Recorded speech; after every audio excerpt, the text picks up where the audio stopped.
Time waits for no man, son. Can we start or? Good morning, good noon, good evening, whatever time and place you're listening to us from. Straight from the 909, it's Mark, myself, Isaiah. Together, that's hip hop. Please don't forget to like and subscribe and hit the notification bell. Go Knicks. Go Lakers. So today we're discussing, this is a very special episode, very, very special episode because one, it's my pick this week. And so I selfishly picked Bone Thugs. Pick the most difficult, the most tasking hip hop group to do so far.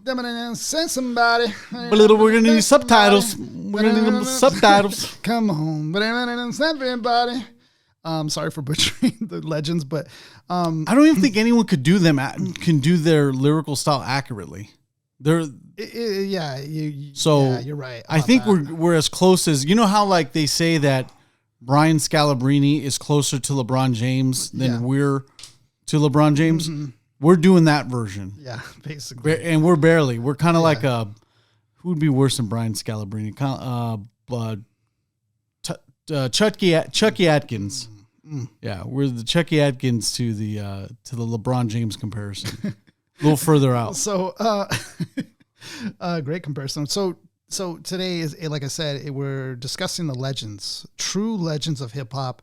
They're the Temptations of hip hop. Hip hop quartet. We're talking about Mo Thugs, like Thuggish Ruggish Bone. These cats have done tracks with the best of them, talking about Tupac, Biggie, doesn't stop there, Big Pun, Sade. Oh yeah. Who else? Even on their own too, they're Chameleonaire. Oh yeah. Mariah Carey. Dang, they've done some legendary features. And when you're featured with that variety of people, with that cornucopia of musical talent, it shows how many people actually have listened to you. Because when you're featured with someone on an album, they're pretty much a fan of yours. That's respect. Yeah. It's like the nod, right? To get Tupac, in the studio with you guys, I don't know how they pulled that off. That was dope. Yeah. And then they were able to record a track with Biggie. That's one of my favorite tracks of all time, by the way. Yeah. Oh, the dangerous joint. The Notorious Thug. Notorious. Thugs. Yeah. That's one of my favorite tracks because when you listen to that, like to me, in my ears, that's perfection. Like you can't do anything better with that track. You have Biggie like imitating exactly. Bone Thugs, right? Which is like you say, it is the nod. It's a nod. It's definitely a nod. And then you have Busy Bone ripping it crazy, doing rhythms and cadences that like are just so unique, so special. I've never heard anything like that. Just technically sound, rhythmically pleasing, melodic. Then you have Crazy, who is like the heart of the group. Him and Lazy, those two, teamed up early on and was really the nucleus of this group. And they're both just complement each other so well. It's almost just crazy how this is all by coincidence of them being classmates since junior high, and then running into Busy Bone in high school doing talent shows and just. Grassroots. Like that's how you want every group to start. Right. Like, that's the way me and Andre started. Like we met from high school, so it's like, it's really crazy. And then Wishbone, who is the cousin of Lazy. And then you have Flesh and Bone, who's the brother of Lazy. So it's really a family ordeal when you talk about the group Bone Thugs and Harmony. And when they first came out, like I had no idea of this. Like I just thought, maybe they were put together by Eazy-E or something. Like maybe, he formed this group and, had them do it this way. But it was like, no, this is organically formulated from just them developing this style that nobody else had. They fathered this style. And nowadays you'll hear these type of syncopated flows from like, groups like Migos and, and I know Dirty South adopted a lot of this, especially present day now. Yeah. Yep. They're very confusing in the aspect of what do you categorize them as, but because they have that like Motown roots from being from Cincinnati, Cleveland, Ohio, excuse me. So they have that Motown, and that's why Mo Thugs, I think, kind of that name kind of adopts it. But so they have like they've listened to people like Marvin Gaye, Stevie Wonder, Smokey Robinson. So that's kind of where you're getting the background of these, like they enjoy this music, these vocalists, like masterful singers. Yeah. And then they like have somehow worked it within this rap style that from 1984 to 1992, they like developed this style, which is a combination of a lot of different things like Fushnikins or DOS effects, a little bit of that. You have other, what was there? There was some other groups too, but there was a lot of like, I think little pieces of everything, Yeah, it's at its core fast-paced lyricism with a melodic background. Right. With your background, let me ask you something. Poor Righteous Teachers, that was another one I wanted to mention. Yeah, fast. You're talking about rap groups that are high in the BPMs. And before you get into that, Mark, I just want to say this: the difference though was that everybody was doing it fast, but they didn't have no rhythm to it. Is what Lazy Bone said, which is what that element that they've added to it is the rhythmic piece to it. I mean, and nowadays Mariah Carey adopted their flow, dude. Like she's like taking their flow as well, which is like, that singing, rapping thing, like that comes back to Bone Thugs when you think about it. Yeah. I want to ask you something too, because you do have a unique set of skills. You're a very talented singer. How difficult is it to sing or to even come close to what Bone Thugs is doing from like a predominantly singing standpoint? Like rapping, okay, we can get closer to rapping to do that, but I'm saying from the perspective of someone singing, trying to... Okay, and now, guys, I'm explaining this from a very, very, very amateur level, but what I'm saying is... It's being modest. No, really. Super amateur. Like as most amateurs you could be. But yeah, sure, I did do some singing back in my heyday, and then I also rapped. But I was never able to intertwine the two because my singing voice is so different from my rapping voice. Like my singing voice just isn't hip hop. What are like a couple of barriers that you see off the jump? My singing voice is more like more gospel soul type of singing, just because I've been raised in the church and stuff, and I've adopted that. But my rapping style is more like of Wu-Tang. And so for me to combine the two, I really can't. Like, I mean, sure, I can sing if like and do it more like if I'm speaking sort of, and maybe that might work a little bit better, and which I've kind of done a little bit of recently even. But we're talking about like Bone Thugs and Harmony, like legit are like singing, rapping early 1900s. It's like scary. Early 1999. I mean, early 1900s. I mean, early 90s. Excuse me. I possess to thee lyrically. Fourscore my metaphors. Fourscore my metaphor comes from floor. It's scary because they're doing both very well. Yeah, they're doing both very well. Both you can't be in a position where you're singing really well and you're a lack thereof in the rapping category, or vice versa. They've like talking about their style now. They've found pockets that, like, if I was just listening to the beat, I would have never heard these pockets that they found. And they just like they're like, in a way, they're a little bit of like Eminem, pre-Eminem, but they like find these little cadences in these little pockets that I'm like, what? Like, if their voices are literally instruments in this case, like they're literally doing like the instrument thing that Andre always talks about. Like they're lyrically doing that because they're singing, they're rapping, they're doing it all, syncopated style. Yeah, they find flowing. A unique frame within each beat, and you're just like, damn, this is, once it starts flirting with outside of the confines of the beat, to the interpretation of the listener or to the interpretation of the rapper, right? That's when you're just like, wow, it's a new sound because Bone Thugs is doing it, because they're doing it a different way. Yeah, they are rapping it. Yeah, but they're also filling in these rhythmic pockets, as you mentioned, with incredible sound, and it's all their lyricism. Yeah. So today we're talking about Today we're discussing 1999 Eternal, released July 25th, 1995 on Ruthless Records, which was Eazy-E owned. The album was released 4 months after the death of the rapper businessman Eazy-E, the group's mentor and executive producer. Both the album and the single, The Crossroads, we haven't mentioned that yet. Not yet. That big monster, are dedicated actually to him. So this album and the track Crossroads are dedicated to him. Crossroads even bigger, dedicated to a lot of the family members and friends that they've lost. Yeah. Following up on that surprise success of Thuggish Ruggish Bone, which was another juggernaut, the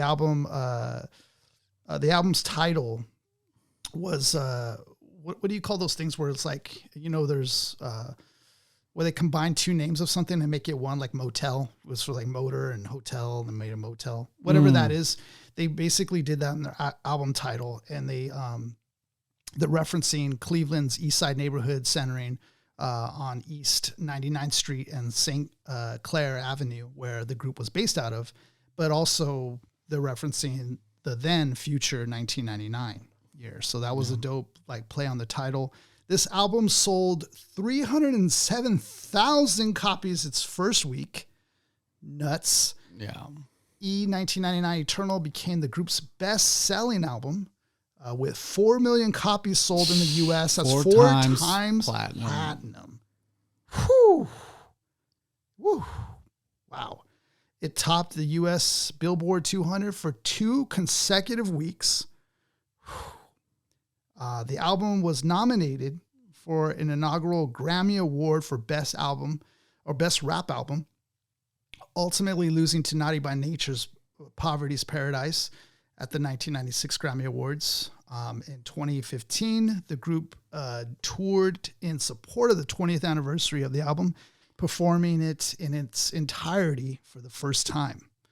The length of the album is 57 minutes and 18 seconds. The producers on this is Eazy-E. Big props to DJ Unique, big player in this, and I think in their formulation, because those beats really changed things. Them and these beats that Unique was making, Tony C and Kenny McLeod. So I chose this album because Bone Thugs and Harmony was a big influence in me getting introduced into hip hop before I even rapped. My brother was big on Eazy-E, big on Tupac, big on Bone Thugs and Harmony, DJ Quick, all these Ice Cube, all these West Coast guys. But Bone Thugs, because of Eazy-E, he started getting into it. And I remember my brother's like a rebel. In high school, he was like a thug in a way. He used to kind of roll like that. So he would always, and he had a system. He had an Eclipse, Mitsubishi Eclipse back in the day, and that's when Eclipses were they were just pretty cars, pretty sports cars. And he would be bumping Bone Thugs and Harmony in his system. And that was when I first heard it's a thuggish rugged boom. The bass was out of this world. Everybody in the whole vicinity was hearing this jam that my brother was bumping. And I just remember it just standing out so strong. And you feel something when these guys are rapping, it doesn't feel just like this average rapper. You feel that it's so genuine. You feel that it's coming from a place that's real, which is different right off the bat from other stuff I've heard. I've heard a lot of stuff early on, but Bone Thugs and Harmony, I was like, who are these guys? And how do you get 5 of them?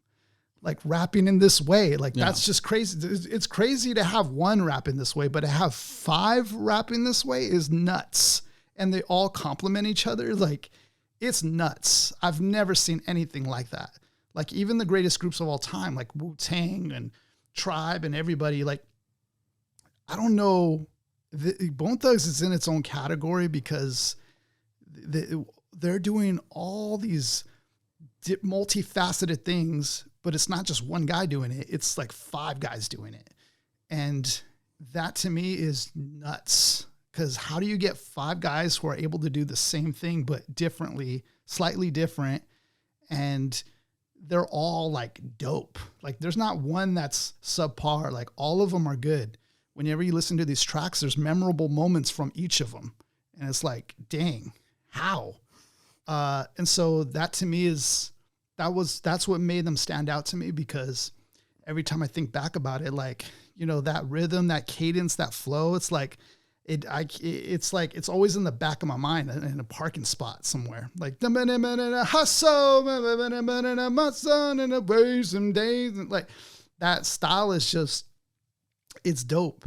And I crazy said that the way it developed was he heard Big Daddy Kane, and Big Daddy Kane, in one of the tracks he does like a bar similar to that style, and he goes, I'm gonna take that and I'm gonna do it for the whole. I think it was on Flow Motion. Yeah, I'm gonna do it for the whole track. And crazy, because before they were kind of rapping, they kind of sounded to me like Das Effects before on Faces of Death. Yeah.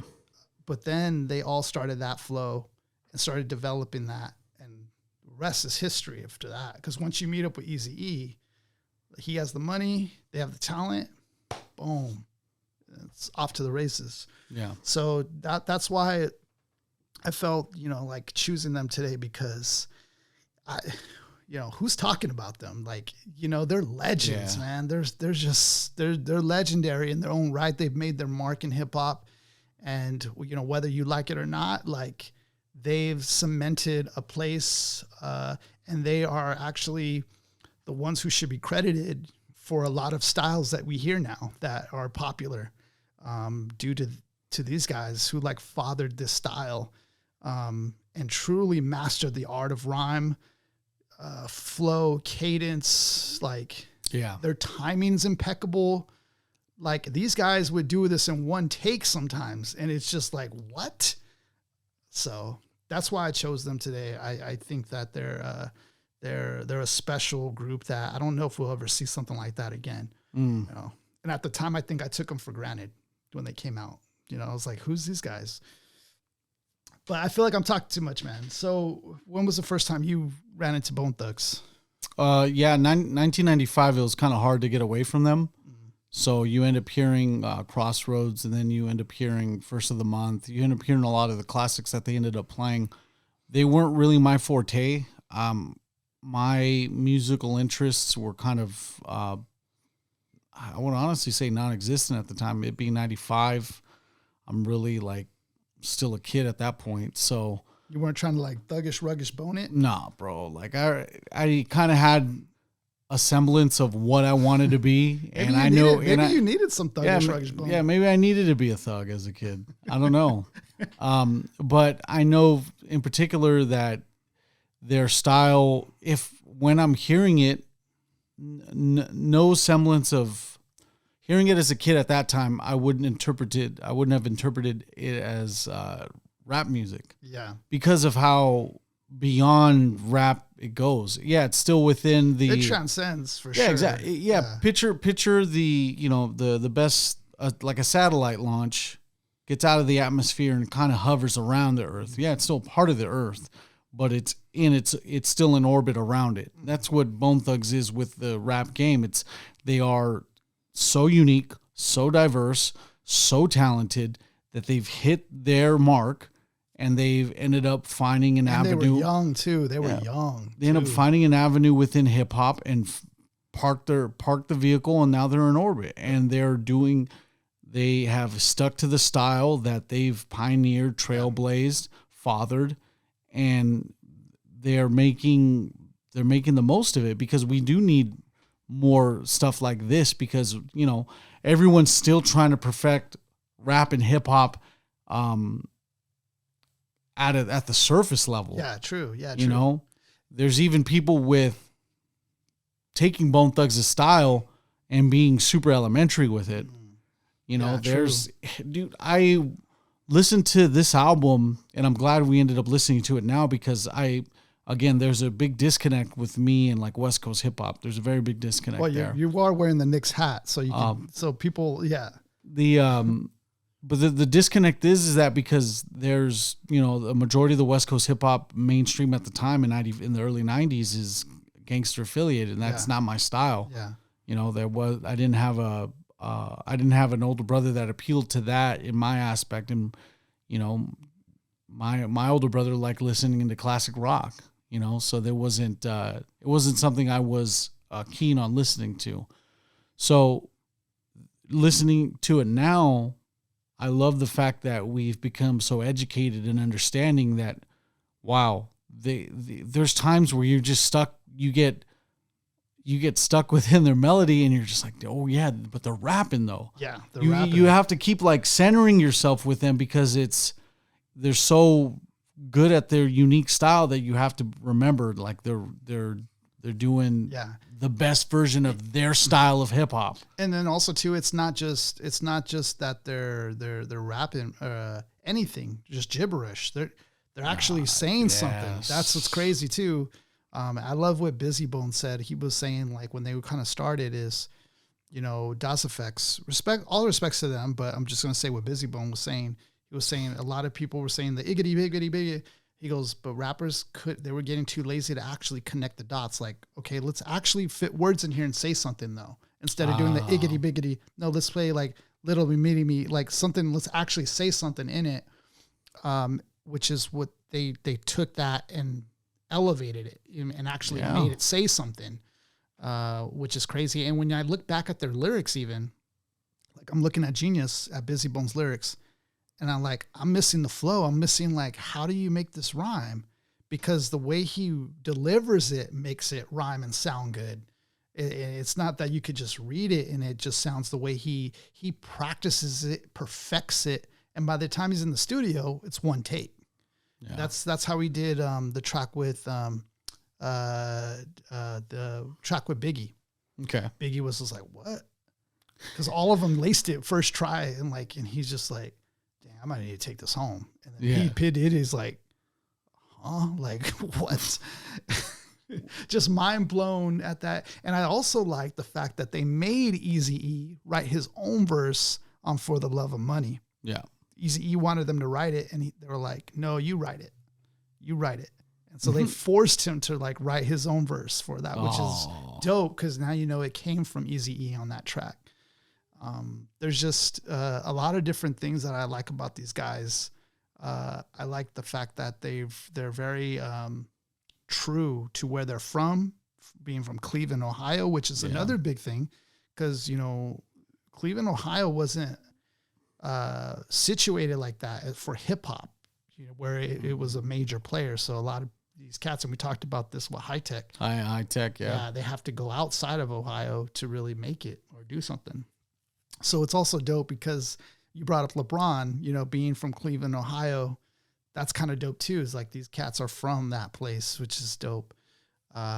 And it's like crazy because you see them, you would never think these are like lyrical masters. Yeah, and they're like just really good. It pains me to even put them in the category of West Coast hip hop because they're not, you know, they're East Coast, they're East Coast in mind. Yeah. So picture a kid not knowing any better at that point in time. We didn't know that. We didn't put it together like that. Being a kid. I also like the fact that they saw something in Eazy-E. They saw that he was an underdog at the time. Because this is post getting dissed by Ice Cube, and stuff, and so they were like, nah, like we could form up with Eazy-E and make his side stronger, and they liked that. They liked the competition. They're like, at that point, let's see. We like being the underdogs. Like let's see how that goes. And I'm like, what? Yeah, like that's just a dope mentality, even to believe in yourself that much. Where you're going to make the call every day to get signed with them and until it happened, and it happened. And they killed it at the moment that they needed to kill it in. Like, a lot of things had to go right in order for us to get our hands on this group. Yeah. I even want to say that their style requires multiple listens too. It does. And it's similar to the aspect of hearing reggae music. Yeah. If you're not familiar with, like, you know, the slang, there's barriers to it of just the Jamaican accent plus the Jamaican slang and the dance hall presentation of music, that the stuff I listen to. Yeah. But you got to understand what they're talking about. Mm-hmm. Like, there's still just the dialect. Like, yeah, even the dialect. With Bone Thugs, it's more entry level in the aspect of their speaking, you know, just speaking modern English, rapping it, but singing it. So it's like you would even be tempted to just slow it down. Mm-hmm. And when you slow it down, that's the beauty. Because if you slow it down, you understand that they're not just speaking gibberish. No. You do that to Das Effects, like, you literally hear them with those patterns. Yeah. But with Bone Thugs, you get a more, whoa, heck, like, this is like some. If you ever slow real it down, stuff. you get some like really good effective hip hop, and it'll be normal pace because they're at a high tempo. Mm-hmm. You know.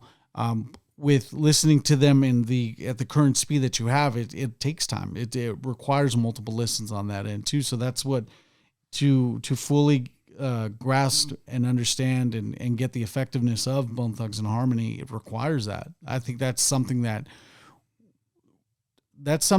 no one has given people as a preface in the beginning to listen. When they listen to them, they just listen to them and they're just like. Yeah, but it's like you're listening to them and you're not gauging the lyrics. Yeah, you're not you don't engaged. even know what you're really hearing. Like, you know, still to this day, this ain't a hot take, but no one knows 70% of the Crossroads lyrics. Mm-hmm. No one knows them.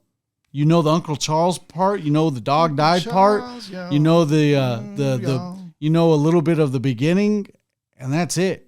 Yeah. Like, call me like, say I'm lying. Like, it's facts. Yeah, yeah. So with what we're gonna do, it's a super privilege because now we get to actually take this deep dive into understanding lyrics, and, you know, finding the message that Bone Thugs had within each one of their songs that we've picked. And when they were kids, man, they were so young doing all this. That's what's crazy. What's also interesting, I just want to mention, is they did have beef with 3-6 Mafia, who has a similar type of style even. So that was even interesting for the time being. With, it's like... and when Migos... Who could rep the devil the hardest? Because, you know, Eternal 1999, and then 3-6 Mafia. Right. It's just the stuff like that. The 1999 face of everything was ridiculous. Remember End of Days with Schwarzenegger? At the end of days... 1999. Y2K was real, yo. Y2K was reset real. Your computer. Make sure your computers are off. Everything was like every music video was almost the same. It was like the end of the world type of the VMAs deal. When the VMAs did 99.99 for the VMAs. Oh yeah. No. It was very like dystopian type of like. So what the E 1999, despite the fact that it's 4 years beforehand, what was the when you were doing the research on it, it was just a matter of... So the 1999 is like the building or I think their building had actually 1999 on it. I don't know if it was the address or whatever. Oh, you're talking... I see it. I see it right there. But the block itself was like St. Clair and East 99. So... that's okay. So the homage to that. Okay, cool. So it's a homage to that, but also to the year 1999. And I think with that, it's just because, you know, I guess 1999, even Busta Rhymes was doing that. You know, the coming, exactly. You know, 99, like Apocalypse, Annihilation, that, Apocalypse, whatever. Cool. So there's that to it. Twista was another person that they kind of like had a little run in with before. I just wanted to mention these guys because they all have similar styles, but Bone Thugs and Harmonies, I still think this might be a hot take, but I think theirs is a higher tier level, even from even just the guys I mentioned, Migos, 3-6 Mafia. It's a hot one, but I'm gonna say it's facts, bro. And even I'm with you on it. You know, Twista I think is different. Twista's more in actual just rap lane.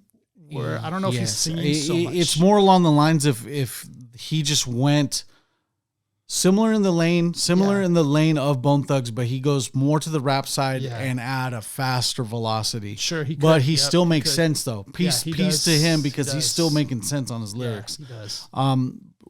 We almost forgot to break down the actual album cover. Yeah, so now on the album cover itself, we have, I'm going to just describe it for those who are listening.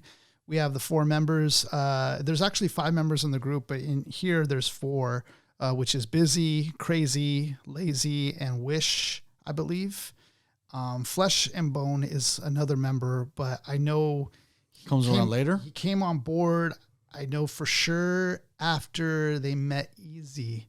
So I'm not sure on the timing of this or what the reason was, or if he was away for some time, I'm not sure. But there's 4 members standing on the like corner of E 1999, which again is a homage to where they came from, as well as the future at that point in time, 1999, the year, and Eternal, which I love the play on that. But let me describe this: Bone Thugs and Harmony at the top middle. Then in the middle, underneath that, you have E 1999, and then diagonally under the E, you have Eternal. So I love the title of that with the Eternal thing. I feel like that's kind of one of these things that are like, Wu-Tang Forever or like 93 till infinity, type of thing. Like this is a group that's going to be here forever. They cemented their place kind of deal. That kind of album title is high risk. Yeah. Because if this becomes a failure, that's where you're like, oh man, like that album. Remember Eternal?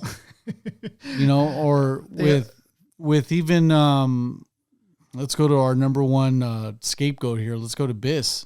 He does 2000 BC. Oh yeah, it's like that was supposed to be the one. Like that's a good example of what you're talking about. He puts all the reason for it, but this goes on the wrong way too, because it's like he was supposed to. This is the album without Clef. Yeah, this is like it's supposed to be him. Big title and all that. The artwork looks cool. Still did some sales on it too. Yeah, it went gold. Did some sales. But with it's just the high risk title, man. Like because Eternal, of stuff like that. And you made a good point with Wu-Tang Forever too. I want to say that also behind them in this parking lot or of some sorts, or the street corner, there's these skeleton bones. Looks like a stage skulls. for Twisted Metal. There's there's fire burning behind it. It's kind of like an aftermath sort of ordeal. There are housing home projects behind them on fire. Post-nuclear. It almost looks like they're even in hell, maybe, possibly. So they're kind of describing where they came from.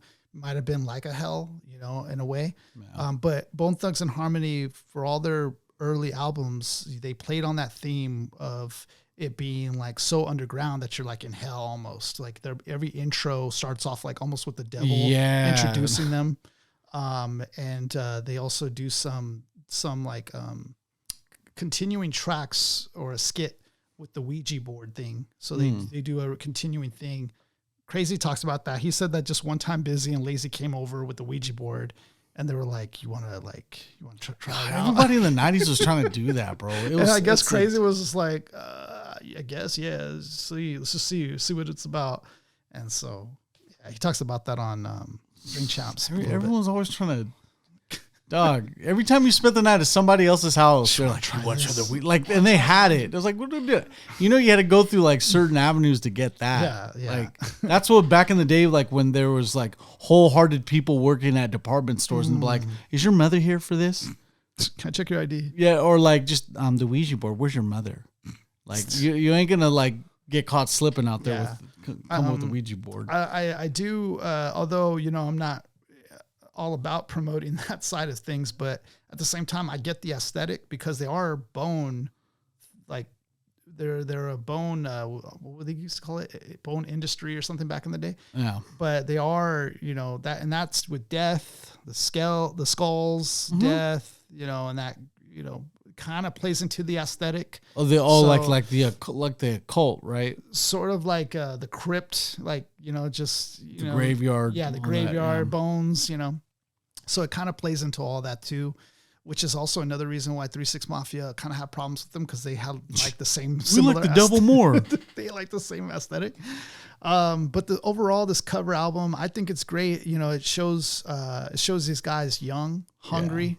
Like you could see Busy, like, you know, doing the hustler type of thing with his hands, rubbing his hands together. And you could just tell, man, they're hungry. And they're looking to come for everybody's head. You know, it doesn't matter. So very good album cover. Yeah, very, very good album cover. We're talking about 3 tracks. If you guys don't know, this is part of our format of the show. We'll talk usually about their style, you know, what makes them so impactful. We'll talk about the album cover, and then we go into 3 tracks that we like out of the album, because we can't cover every track for all these albums. Just no way. You guys, the number showed that the engagement just wasn't there. You're not going to want to for do the it. whole album. Yeah, the whole album. Skits. And plus, that takes away the fun from it. Like, you guys got to do your own enjoyment of the album. You know, we can't do it for you all the way. I mean, we'll show you the door, but it's up to you to really go into it. So we're picking 3 tracks. Our choice for these 3 was unanimous, which we went with number 2, East, 1999. Yep. Then we went with number 8, which is Crossroad, that big, massive hit. And then we went with number 12, which is another massive hit, not too far away from it. Yeah. First of the month. Wake up. The moon. We got 2. Get up. We got two big joints on this nice album here. So East 1999 is a track that I went with because that just represents everything. That represents, you know, where they came from. It represents so much more of who they really are. And I felt like that there wasn't a better track than that track. All these tracks, by the way, are like bangers. Like, they're going off on all these joints, all of them. Yeah. And what I will say for their progression, when they came out with Faces of Death, it was more like a DOS effect sound. That's the sound they had. Yeah. You could tell they were super young. Busy Bones sounds like a kid almost. He sounds so young. He was like 14 at the time. And then from that, you have the album Creeping on the Come Up. Yeah. With Eazy-E producing that one, and right away it wasn't a large track listing, so there was about, like, I'm just guesstimating here, I think about 7 or so tracks or something. But mainly it was For the Love of Money and Thuggish Ruggish Bone that were the ones carrying that. Yeah. But that's when you could tell there was something special. The album, I feel like, was good, but once this album came out, it was like, okay, yeah, they got it. Like, they got it. And I feel like, I don't know what it is. Sometimes when we talked about this with Andre, that second album is the one that, like, takes them into overload, like, or where they finally figure it out. You figure out the style, the form, and then just get better with it. Yeah. So that's what we got here. East 1999. Now, please don't expect us to be rapping like these guys. We are not Bone Thugs and Harmony. We're not Marky Bone and Zaya Bone. That's not, we're not part of the group. We're Lazier Bone and Wishbone because we wish we rap like these fools. Dude, we don't do it. And then I've heard some of you guys say, like Wishbone the dog. Yeah. I've heard some of you guys say, well, why don't you play the track? It's just, that's It's not, you know, we if we load up these videos and I'm people ain't want, they don't want us to get paid. Yeah. There's going to be copyright obviously all over it. Plus it's funner reading through these because we get more out of it too than playing it. It's like, we can't slow it down or break it down. So it's like, I can't wait for their shows. I can't wait to watch your guys' shows. Yo, Mark's more on you guys than I am, but I'm just trying to help you guys. You should hear what Zay says off the air, dog. No. Yes. Anyways, no. Anyways, East 1999, Lazy Bones kicking it off. And man, there's really no like, you know, in Wu-Tang, it's always like, you know, it's going to be a jam when Inspector Deck starts it off. These guys, it could be any one of them kicking it off. Yes. And like, they will do the job. So Lazy Bone, thinking about back in the days when the year was 89, Lil on the grind, gotta get mine, doing my crime. With toot and hen, steady stacking my ends. They say toot was another slang for cocaine and hen, short for Hennessy. Stacking my ends, putting my serve down on the clear 9-9, hitting up the graveyard shift with the Ren, which could be a reference to MC Ren. Little Will, Big Wally, and Wishbone. Little Wally, high rollers, and he wondered why so strong. Crazy Bone Stack, Rod J, much love, kept it on his toes in the game. It's an everyday thing when you let the nuts hang. Gotta make it grand, at least daily, man. Them Cleveland hustlers never no busters, thug to the heart. We from the land, fool, and the old school. Just serve out your sentence and be cool. With the tunes, rest in peace. Little Ripster, stress, that bone love, smoking on bud, cause Mo Thug, calling up when it's time to nut up. In the 9-9, gonna drop to the number 1. And that's a reference to himself. His other alias was number 1 assassin or something like that. With your gun, so run. Cleveland is a city where I come from. Slinging them dum-dums. Dang, piece of dum-dums, man. And I'm sorry, guys. I know that I'm butchering it because like I was saying earlier, you can't even really tell. The way I just read it, you can't even tell that rhymed, right? Yeah. And the way he delivers it, and that just shows you the level of genius in his writing style and skills. Like, I just read it. It didn't sound like it really rhymed. He spits it, and it's like, what? Yeah. So that's the thing that's different. But what I liked about this is he was talking about where he was from, talking about just the hustle, being in front, standing in front of his block or his hood or street, you know, standing out there late sometimes. And he was just giving shout outs to all the homies, Lil Will, Big Wally, Wishbone, Crazy Bone even, Stack, Rod J, a lot of love there. Saying that they kept him on his toes every day, just out there grinding, being hustlers, not no busters. You know, we educated men from the old school. You know, we even know to serve your sentence out and be cool. No snitching. You're right, no snitching. He even mentions Busy Bone, because Busy Bone's alias is Ripsta. And so, you know, just talking about where he was from, basically. Yeah. You know, in a nutshell, and how it was like grinding. Crazy Bone, you want to attempt to take this one on? Yeah. It's very it's going down up in the C-Town. Go get him up with the thug and the bud. Got the fifth of rose for the liquor store close. Hit him up with the 40 reasons. Roll up the Buddha. Smoke it all up. Don't stiff on the reefer. Mo running up on the club with his. Plus I got the hydro and this shit is a creeper. Peek the strip as you hear the double glock. Nah, I like that right there. With me rocks cock, sweated me back. Glock is another term for the Glock is the 9. So then you're saying Glock, which is 9-9. Yeah. Which again is a homage to where they came from, their street, East 99. Dang, he had 2 of them on him, man. Ready to go Hitman style for the PS2. But then like double Glock is like when I think about like Training Day, you know, he has the double Glock. He's like clapping him. Yeah. Like that's also dope. Strip as you hear the double. Dang, so he's telling you to run. He's telling you to run all your coat, run everything. Strip as you hear the double glock. With me rocks cock, sweating me bad.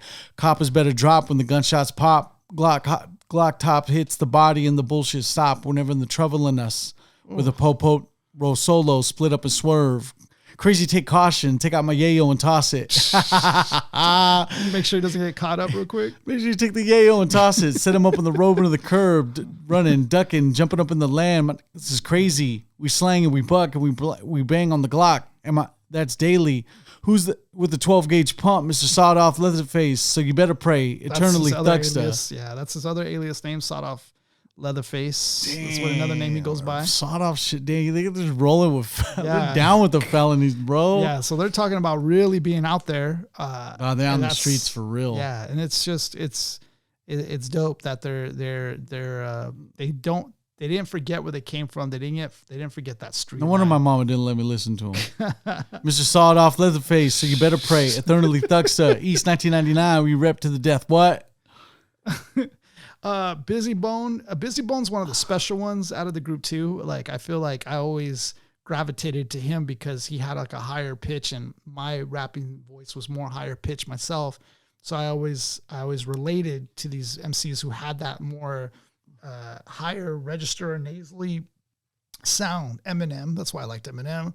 That's why I like Busy Bone. Can't think of any other rappers. There's some other ones out there, but with just the high sound, Busy Bone has that, and that's what I think distinguishes him.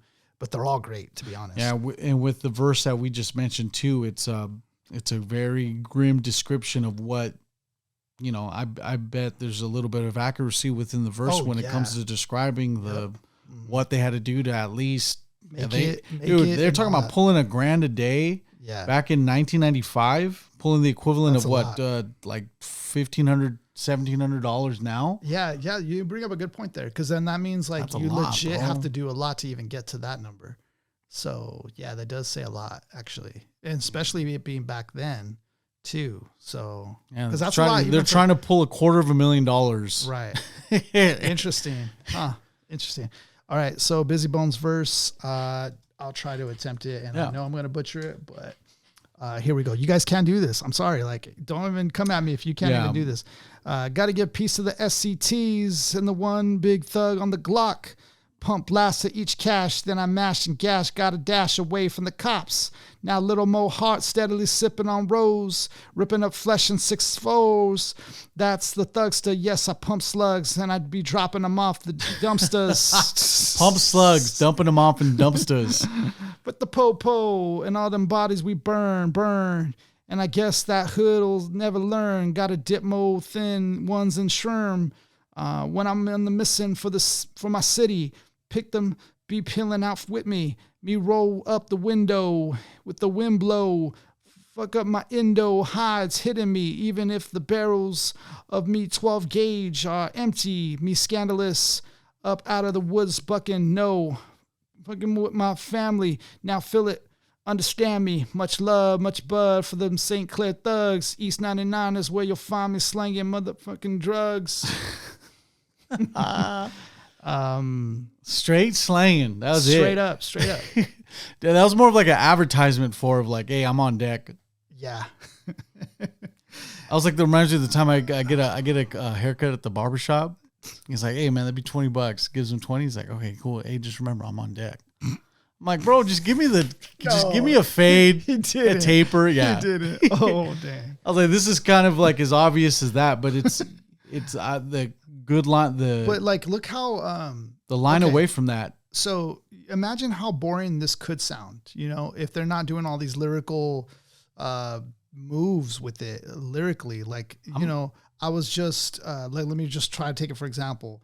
Now little Mo Hart steadily sipping on rose, ripping up flesh in 6-4s. That's the thugster. Yes, I pump slugs. Like there's so much that you have to do with it lyrically, and in order to make the sound good that they're doing, which is something I can appreciate right now, because we're reading this and it just does not have the same effect, obviously. And that just shows you all of what they're really doing. You know what I mean? Because there's little parts in here that they're making all connect. Yes. Which makes it audibly pleasing, because they're rhyming here in different little pockets and different moments, but also pausing, singing, and then doing syncopation. Like all of it is taking the beat and masterful. filling it to capacity as much as you can. They're using every avenue of the beat that they can. They're using every part of it, because they're finding a new way to present hip hop. Yeah. Crazy said that, one of the things they talked about early on was like, who could fit the most words in a bar? Like whoever could do that is the one. Like, and that's a motivating factor within a group of men like that. Right. And you know what? It goes back to the old saying of like being with like-minded people. Mm-hmm. If there's 4 millionaires and you're the 5th person in the room, eventually you'll be the 5th. So in this aspect, every one of those men challenges the other to become like, hey, can you do that? Can you do this? And that's where you get great musicianship from. And that's where you eventually get bumping heads, because you've been around with them for so long, been around fellow people for so long, but it brings out the best of you. Yeah. Like you'd rather take that as like a consequence of it, but hey, it brought out the best of them. Yeah, it's going to make you work harder. Flesh and Bone with the fourth verse. Yes. Done. Leaving the cock it, pop with me gun. They know that me not in the hit off, and I got to have me fun. So it's kind of going into a Jamaican patois where he's like, pop with me gun. Yeah. They know that me not in they head off, and I got to have me fun. Leaving them hung, breaking, faking, you studio gangster bitch trick. Get beat, I'm handling the shit, and I split in the midst of the darkness. Consider me heartless, oh yes, flesh be running a hoe check. Best to check your Rolex, your time now for giving up respect. To them SCTs from CLE plus scandalous that dwell.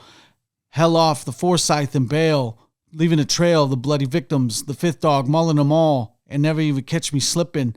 The slipping on the fifth of divine, that they may give me time instead of me tripping. We flip it on the scripts and over. See the bone be never sober. Told you, triggers showed you. East 99, 5 soldiers. So it is just a whole. He kind of just banged on you and flexed on you at this whole beat. And that's kind of like what this they're whole all verse. Similarly kind of doing is talking about just the hustle on the grind and doing what they have to do to like make it, I'm handling the shit, and I split in the midst of the darkness. Consider me heartless. Oh, yes, flesh be running a hoe check. Better check your Rolex, your time now for giving up respect. Right. Wishbone with the final verse. Want to run, red drum. Try to run and get away, but it's just too late. Watch out, buck shots when I come. Buck.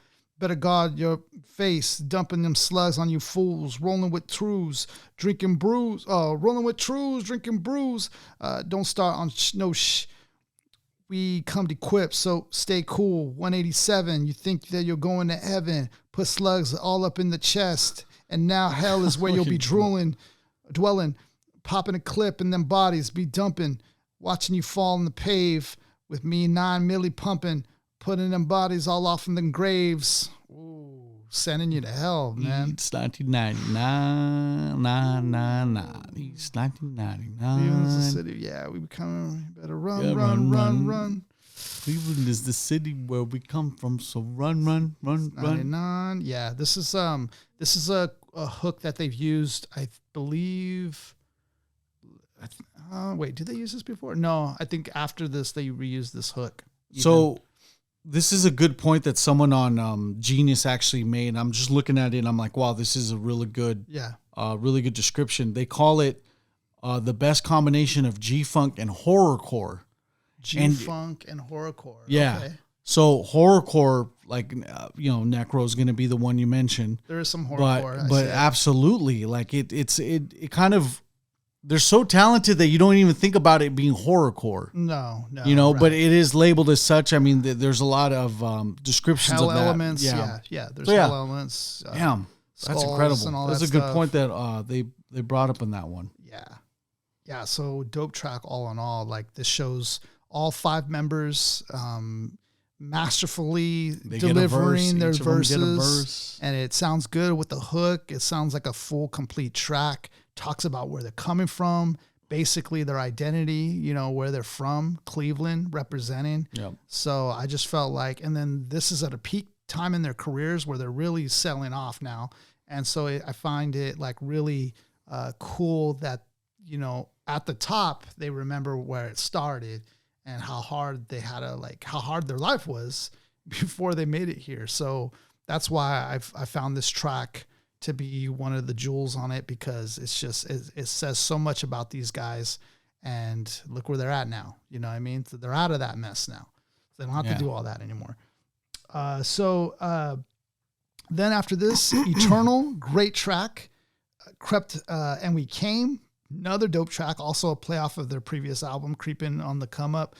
Down, sick track again. Mr. Bill Collector, talking about, getting calls from their bill collector, obviously. Dope track. Bud Smokers, even, that's a dope track. Like, this is back to back. You could let this run. Yeah, the album's legitimately. So then we land onto Crossroads, which is track number 8. Oh, no, First of the Month shows up too, no? First of the Month is number 12. Crossroads number 8. Crossroad. Oh, yeah, I see. Yeah, you're right. You're absolutely Crossroad right. is one of those one of those big tracks that just really stopped everything. Yeah. It comes before the group. Yeah. Yeah, exactly. Music video too. The music video was nonstop being played. Yeah, such a big, massive track. And I don't even want to call it a hit because these guys weren't doing it for that reason, for it to be a hit. They were genuinely doing it because they were talking about this. They had a great year when Thuggish Ruggish Bone came out, when For the Love of Money came out with Eazy-E. They were doing great. But at the same time, when all that was happening, they were like legit losing family members, like by being murdered. They were losing like family. So they were just like all relating to this because each one of them was losing somebody. And they were just like, dang, how is all this bad stuff happening to us when like we're like right now, like doing well in our careers and all this at home, everybody's dying. Like everybody's dying by murder. Yeah. And so that led to them making this track from a genuine place. And then also they dedicated to Eazy-E as well, who also passed away while they were, in the midst of making this album. And so it's just like one after another. And now they made this from a genuine place because they felt it necessary to make this track to express it's like therapy. And this resonates so much with everybody because it's like, what better group would you want to do a track like this? 5 guys who have the abilities to sing, to do unheard of type of cadences and rhythmic patterns. They're all at their prime and they've all experienced the hard life, but they've also experienced death around them. They were the closest to Eazy-E. There is no better group that could have done a track like this. And I think that's just the reason why it became so big. It resonated with everybody. Yeah. Everybody in if not the world, at least in hip hop, felt it when Eazy-E passed away. Like it was a big hit for hip hop because Eazy-E was such a big figure and he was a big part of a lot of music we've heard at that point in time with NWA even. And I know things went south between them, but he was a big figure nonetheless. And even for other people, I think it was JJ Fad was another one. And there were some other artists that came under his belt that made it, that did pretty well. Yeah. So and then Bone Thugs, like he was responsible to help these people, help Bone Thugs actually make it be heard. And so like this track was you heard it nonstop, like you said, on TV, radio. Yeah. You even have this track being played at various funerals. Mm. It's going to be a funeral song and still is to this day. Yeah. I mean, even my cousin, when he passed away in like 2000 something, they used this song. It's definitely one that, for all the right reasons and for all the, I would say for all the wrong reasons and the aspects of like, you don't really want to tie this to just, typecasting a song into being, there goes that funeral song. Right. But it happens, especially in cultures like this where people were, if one of your loved ones loved Bone Thugs and Harmony, this is going to be a tribute to them and their song and all that. So it's, from the song to the music video to the overall impact. I mean, it's still this. It was a large rock thrown in a lake, and then the reverberations of the waves are still circling around. Yeah, very true. Okay, so we're gonna go into this track. Do you have the lyrics to it, Mark? Yep. I don't have the lyrics right now to it. Okay. Yeah. So this intro starts off not typical of a hip hop song. Like the gentlemen within the song are trying to harmonize in the beginning a little bit. Oh, yes, you're right. Boom, boom, boom, boom, boom, boom. And it's a tribute to themselves. And already you hear the harmonization, and we didn't really get to speak too much about that, but the harmonization is also another thing that I think differentiates them from any other group. Yeah. Because when do you hear a track where Wu-Tang are all members doing something simultaneously at the same time? Yeah. With all the track layers going around at the same time. What group can you name that's done that? What group? Nothing. If anything, you're gonna get the intro of all the members, but they're not singing or rapping. They're just like talking shit. Yeah. Or at least in the outro, they're doing. Okay, they're not rapping. Let's just say singing like simultaneously. Oh, nothing. Or like rapping, singing. 101. This is 101. Yeah, I've never heard of that. But yeah, like maybe like if you can even put anybody close to that, I would say like Temptations or something. Like you would have to go that far back, like actual Motown stuff to actually say like, this is the only comparable thing to it. We call them, they're with the four being presented there. You look like, in the way they sound, it looks like it's a rap hip hop quartet. Yeah. And with quartets, they harmonize. Right. They don't really have a lot of instrumentation. They rely on the harmony of the four between them. Yeah, that's what's really that separates this group. Boom, boom, boom, boom, boom, boom. What you gonna do when it ain't nowhere to run? What you gonna? Okay, I like that too. When judgment comes for you, like it's so like lyrically written so well, man. When judgment comes for you, what you gonna do? Man, that just hit. That's a bar. Yeah. That's a bar. It's and let me do that because I got to do it once for them. This is not even in the lyrics yet. Yeah, it's not even in the lyrics. That's why the intro. To me, that's why I really hold that intro and that whole beginning in a place where there's not a lot of hip hop tracks that resonate with people beyond hip hop. Yeah, this is a song that is beyond hip hop. This is beyond hip hop. We've entered space at this point. Yeah, with this song. This is one of those joints where it's like, your mama will entertain listening to this song because of how well it sounds. It's not hip hop at that point. Then you have Busy Bone, Dead Souls. This is from Wally. Easy Seas, Uncle Charlie. Little Boo Gun's gone, got him. And I'm gonna miss everybody. That's like one of like the main lines everybody recognizes. That just they can't duplicate. You can't avoid some miss everybody. Yeah. I don't roll with the blows like A's. Look to where they lay. When they're playing with destiny, plays too deep for me to say. A little lazy. Came to me, told me if I should be decreased. Well then, please bury me by my grand. And when you can, come follow me. It's like, what? This is just the intro. This is just the intro. And he's saying all that deep stuff in that. Like, I don't roll with blows like AIDS. Look to where they lay. When playing with destiny, plays too deep for me to say. Yeah. That's bars. That's bars. That's not even a verse. Yeah. That's not even a We're still on the intro, man. Little lazy came to me, told me if he should told me if he should decease. Well then, please, bury me by my grand, and when you can, come follow me. Crossroads again, talking about that point in time when we meet our loved ones on the other side. When we hit that crossroad and seeing them again. Yeah. This song is tough. I'll never get over what they told me. Did you know while they got pop and put in the coffin? No, woman to go fall. Some try to swing them dumbs in the war, so we lost them. But damn, why did he have to kill him? I never did think it'd be one of my truths to get caught up in red rum murder. Backwards. Wait, is that the same?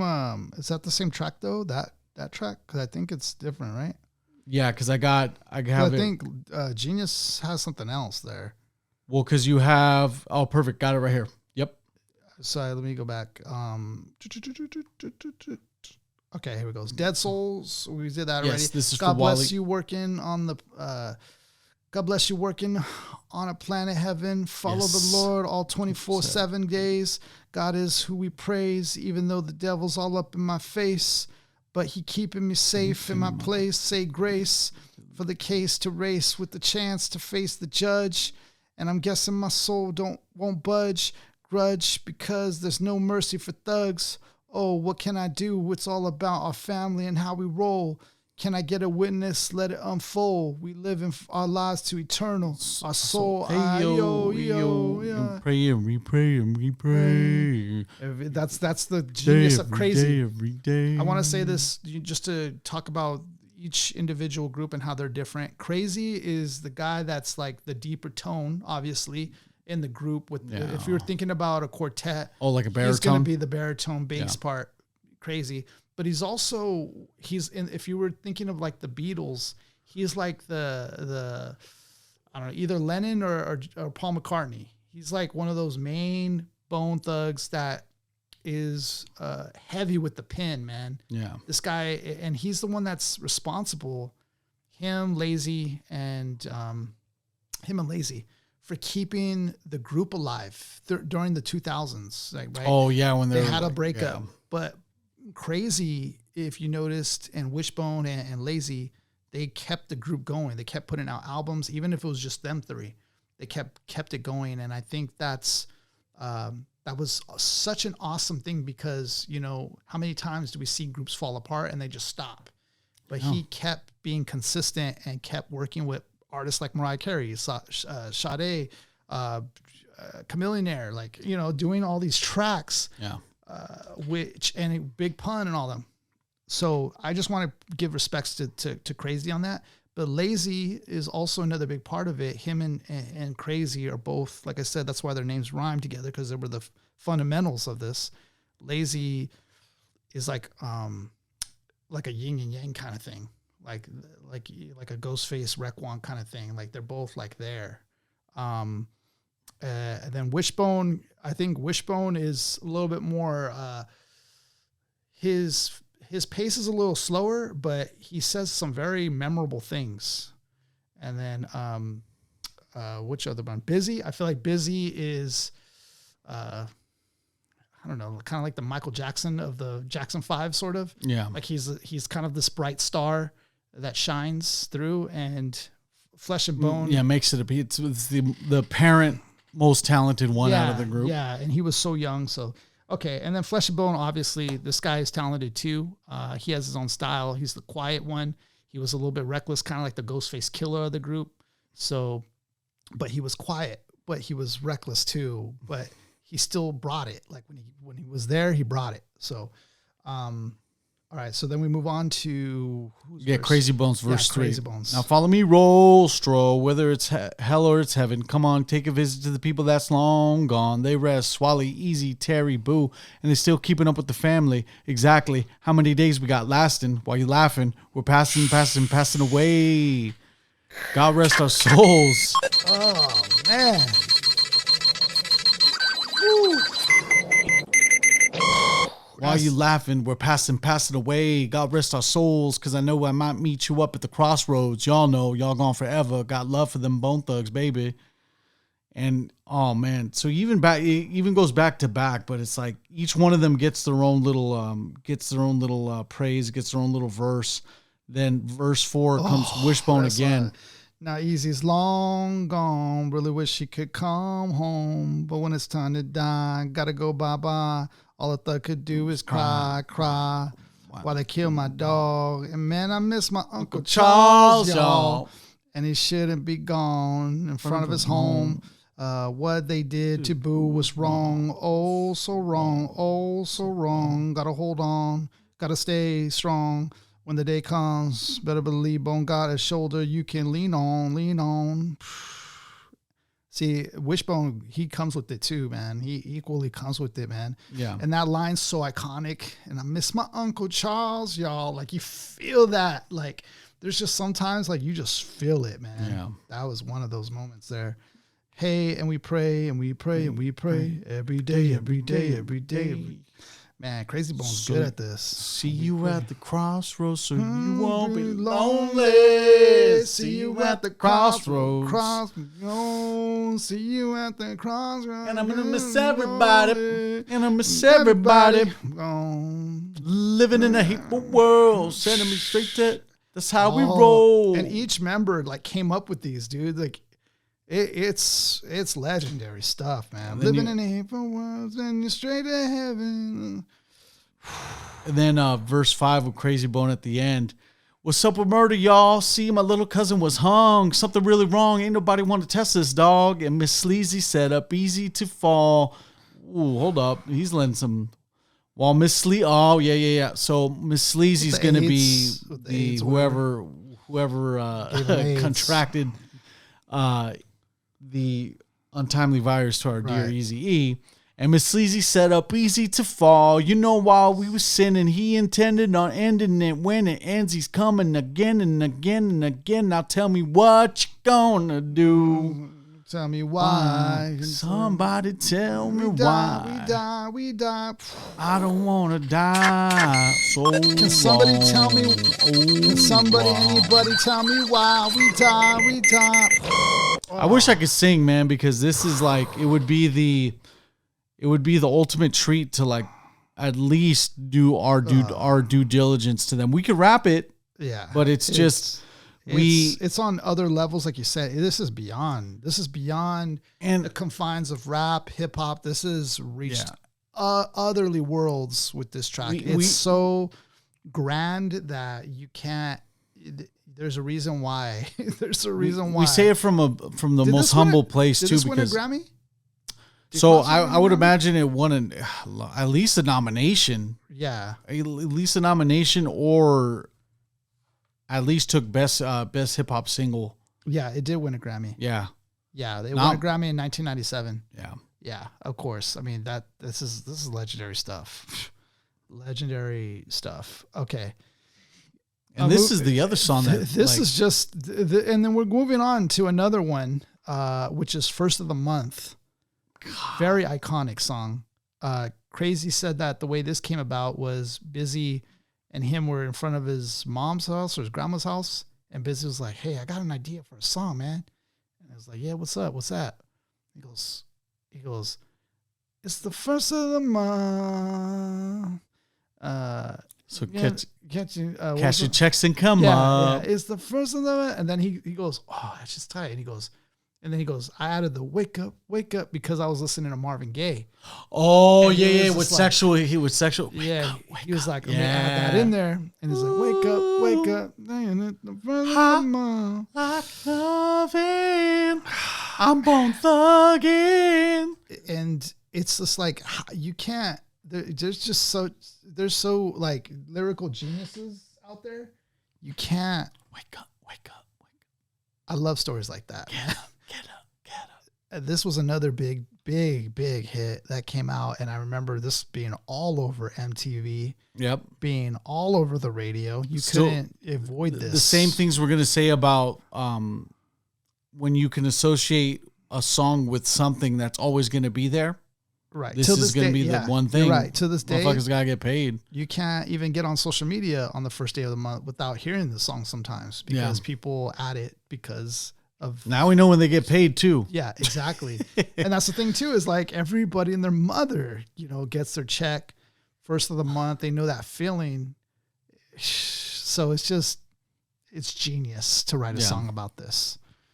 Wake up. First of the month, so get up. So cash your checks and come up. Wake up. It's the first of the month. Get us, cash your checks and come up. Like, it's just a jam. And then the best bar to ever have to the beginning of the song. Hey, we having a wonderful day, and I won't fuck with me. Why? Because it's the first of the month. That's it. Yeah. And then we smoking, joking, rolling blunts and sipping on 40 ounces and thugging. Come, we got them blunts and rum fucked up, and all night we high. So really enjoying the fruits of your labor. Right. Literally with the 40 ounces and then the blunts, the rum. Right. Fucked just up all having night. A good time. We high. I hit up the block to where East 99. I get to get some yayo, double up. Some yayo real quick. Hey, about to blow up your check. About to blow up the check on the first of the month. Barely woke up, about to get some yayo. I'm about to be broke on the second of the month. Freaking buying yayo on it. Double up. Double up. Yeah, after just one little thing. Cha-ching. Double up. So, double up. What you need? We got weed to get POD'd. Fiend in the green leaves. Double up for the first for show. Yeah, double up for the first. Anyway, for show, lay low because the popo creep when they roll slow. Woo. You can't get away, better toss that yayo. Keep your bankroll. Yeah, we ain't having a celebration. Love to stay high. That little part right there has been sampled here, there, east, west, north, and south. And you better believe when it's time to grind, I'm down for mine, crime after crime. Finna creep to the pack, cause mom got the grub on the grill, and we got the 4-0. You know it's the first of the month, and we chill for real. Wake up, That's tough to do, dude. Like, you can't even, like, get it. It's one thing to rap it. It's one thing to try to. I'm trying to get into the zone here, and you're doing pretty good. And it's like you can only wish to be as a quarter as talented as those guys to even just try to sound like this. Yeah, exactly. At least we're trying, damn it. Because it's this slowing. Even if you slow it down, like we brought this example. Yeah, we got weed to get POD'd. Fiend for the green leaves. Double up for the first for show. Better lay low because the po creep when they roll slow. The O's. Yeah, these guys aren't. They're not making up what they lack lyrically for speeding it up, for sounding like for doing a quartet style rap style. No, these guys still provide it lyrically. I love that you slowed it down to get to the technical aspect of it. Yeah, it's because you get lost in their sauce, bro. We're getting lost in the rhythm right now, and the dude. Flow of it, but there's actually technicality happening behind. We're trying to break this down, and we're like, hold on, we gotta slow this down a little bit. There's a science behind it. Busy Bone with verse number 2. Wake up and I see my sister was already dressed. She said, I'm gonna run and go get my stamps. Watch and make sure there's no snatches. My check. That's the mailman. Sort through the mail and I put it up to me in my pocket. So I be hitting the 99 to get my dub for the 40 ducats. But ain't no bucket ride that RTA hop on the 10 to the Claire. But bus routes. Ready to get them with the meat thugs to catch some dumb. Man, I got to get paid. Player, holla, holla. St. Clair's got much to offer. Whether it be weed on 93 or off the Glock for some dollars. So get a bag of yayo or a quarter O. Most of y'all got some same. And we're going to roll it all up and smoke.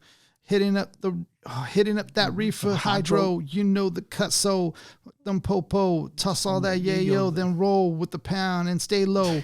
Running through the alley and into the melee. Up on the second, the sundown.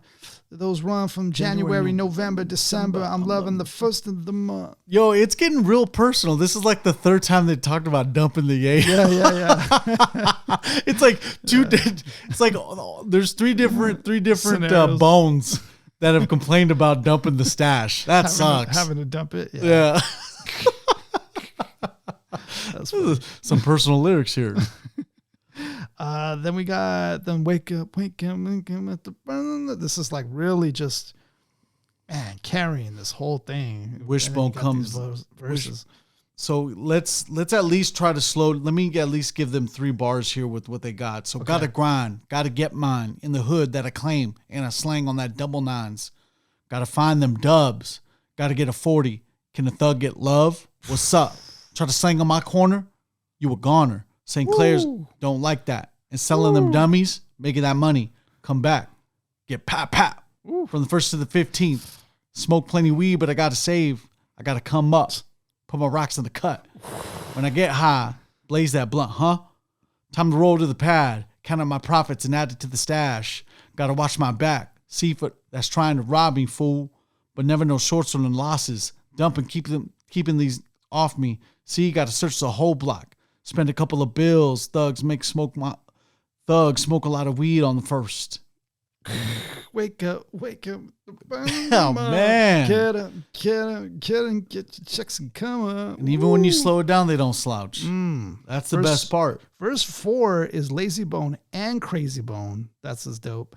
Waking up, feeling buzz, up early morning, stretching, I'm yawning, lightweight bent, chugga-lugga, take it fifth to the dome. Instead, I kick it with my trues, but it's the first, so I'm getting me hustle on. Hop on the phone, calling up Crazy Bone. What you know, want to know, did your OG check come, sure, put me down. I'm hop on the bus with Biz, your brother, let's get drunk. And I'm coming with blunt after blunt on the skunk. T, just put me down. Oh God, how I love when the first come around. Now I'll be freaking me black and mild. So they're really on that Jamaican patois. Now I'll be freaking me black and mild. Heading cross town because the first get celebrated, rushing to the block because I want to get faded, looking all wild because I'm getting my hair braided. We heavy off into this game, true to the first, just call me that pro slang. Them nickels and dimes and 20s and 50s, the first be the day for the dope man, slinging the cocaine, fool. And I'm working late tonight, and all them fiends be loving them thugs, cause I got them rocks from the pipes. Come with the ease. I gotta get paid on the first, gotta blaze up my spiff. Get live with the Bone Thugs, Poetic Hustlers, and the Graveyard Shift on the first. First of the month. Come on. Yeah, another classic joint, man. I love it because it's like real to them. Like they're not rapping about, and this is what I can relate to OC that we talked about. Yeah, they're not rapping about anything that they haven't seen, done, or like was in their close vicinity. You know what I mean? Like it's things that they're rapping about has to be true to them. And you're better off doing that too, because there's a lot of people that will check you. You know, you look at. Well, they checked Ja Rule. They did that for that. Vanilla Ice. He even got, checked for that as well. Yeah. So it's always good to come from a place of authenticity when you rap, because you have nothing, you're as honest as possible. Yeah. So with that authenticity is going to show. You're going to hear it. You know what? In certain places, you can't even do that anymore. There's rappers in England that have to have that cover their face when they spit illicit lyrics, because if they say that they shot somebody, those lyrics are admissible in court. You can use those in court now. Right. That's the crazy part. So it's like, even if you do come from a very authentic place, like providing details of like what you've done, or if you do a Vlad interview, exactly. Yeah. So it's very important that you remember your authenticity to a certain extent. Mark's Corner on the tips to hip hop. Hip hop and free speech from Mark Flores. So yeah, with I think that the best part of this album is that you end up having two hits that associate to two different topics, but bring back two different people, two different groups of people. The people that won't even associate with hip hop, but then like you have the socioeconomic group that will appeal to hip hop, talking about the first of the month, talking about acquiring the food stamps, and then doing what you want to do with the money that you got. Right. Are you gonna just try to slang it? Are you gonna try to just enjoy the fruits of your labor? What are you gonna do with it? Right. So this is one of those songs where a lot of people are going to hold tight to it because it appeals to them. Same thing with Crossroads. Crossroads appeals to a lot of people because death it's the inevitable thing. Death, taxes, and Carmelo Anthony's jumper. Those are the three things in life that are for sure. Yeah, I don't know about the third. I try to fit that one in. I'm just kidding. So overall, your takeaways on the group. So you end up hearing it. I end up hearing it through this adult lens of mine now. You end up, and I ended up hearing a lot more than I anticipated, because I've always kept Bone Thugs within the certain capacity, but they excel. They excel because the moment that I hear them and I get lost in what they're saying is the moment that I know we're dealing with someone extremely talented. This isn't your like hop on pop hip hop group. Like these are the ones that are lasting the test of times because of their characteristics, their unique style. Like we're talking one of one, and the people that are trying to duplicate it now are tipping the hat, but you ain't touching Bone Thugs. It's an impossible feat to do that.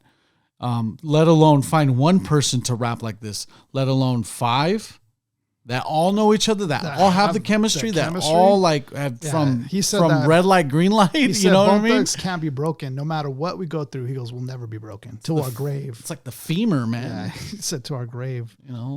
So it's something that I'm glad you gave us this album. You know, my frustrations was like, yeah, you gave us the most tasking album to break down. Oh yeah, it's hard to break it down. Only because of like we don't rap this kind of style. No one raps this kind of style to even try to duplicate. Yeah. But I think that beauty of it is what brings out the uniqueness of it. Like the most unique take of Bone Thugs is that you can't crack their code. Yeah. And that's why they've stood the test of time, and that's why everybody wants to work with them. Like immortalized. Yeah. This album can keep making money. Like people will still buy it. I bet you people are still buying it now. Yeah, and they'll get their masters. I think they've already got their masters on it. I'm not sure. Man. So they're just getting that Spotify money to trickle in. Yeah, I just want to say that, man, when they first came out, man, it was so like I couldn't avoid it. You were gonna hear Bone Thugs no matter what. You were gonna hear them. And the way I've heard them, I appreciate it, which is through my brother and him, you know, taking me on some joy rides and stuff. And like, that was my early introduction to even hip hop in itself. And later on, you know, I would discover like, okay, oh shoot, I could do this. Like I could rap a little bit. Yeah. And so, that's why they'll always hold a special place for me, because that was kind of the beginning of my journey going into hip hop. And so what they mean to hip hop in itself, man, we owe a lot to this group just for bringing such a unique take to delivering their style, flow, and just, you know, that cadence and that rhythm and staccato, like undone. It's never been done like that. Never been done like that. And I just give them all credit that they deserve. They deserve all the credit, you know, of being not just an average or subpar group, man. They are great. They are great. Yeah. They reached greatness. So big ups to Bone Thugs and Harmony. They have our respects. If you haven't listened to this album, you got to check out this album. There's no skips on this album. It's up there in all-time albums. So check this album out.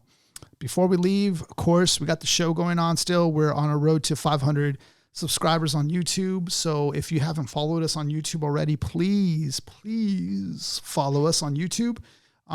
We are going to be consistently dropping new episodes every Monday. And then every 5 episodes, we're freestyling. So that's going to be unique to us. Always consider where you're getting your hip hop podcasts, and always take in consideration if your hosts don't catch wreck every 5 episodes or at all. Yeah. Well, that might say something. Yeah. You know, but just saying, just kidding. But, and then we have Mark. He's also running a business and the Pin Ventures. Talk a little bit about that, Mark, and where they can find you. Feel free to hit up the notoriouspin.com or on Instagram at lnotoriouspin. You'll see my various pins, over 50 plus designs that all range from, you know, just 90s pop culture to like a few of the Simpsons related ones, you know, Simpson fan art. Yeah. So it's just good stuff. I loved sharing about it. So, you know, the notoriouspin.com, you'll find the place for that. And again, on Instagram at lnotoriouspin. Check him out. He has a lot of dope pins on there and pretty good deals on there as well. So, other than that, if you haven't checked out this album, check this album out. We'll be dropping another new episode on Monday. Please give us a follow. Share it with somebody you know who loves hip hop. Yes. Spread the word. Tell a friend. We need you guys to be evangelists out there for the show. And we'll be dropping more episodes coming soon. So have a great week and hope you guys kill it. Yeah. Peace out. To the MCs. Oh yeah. Drop a mic. Drop a like. We're gonna miss everybody. Come on. We're gonna battle it, everybody. We're gonna miss everybody. Everybody gotta follow somebody. You gotta follow hip hop. Gotta follow hip hop. That's so hip hop. Hip hop, no stop it, don't drop it, top.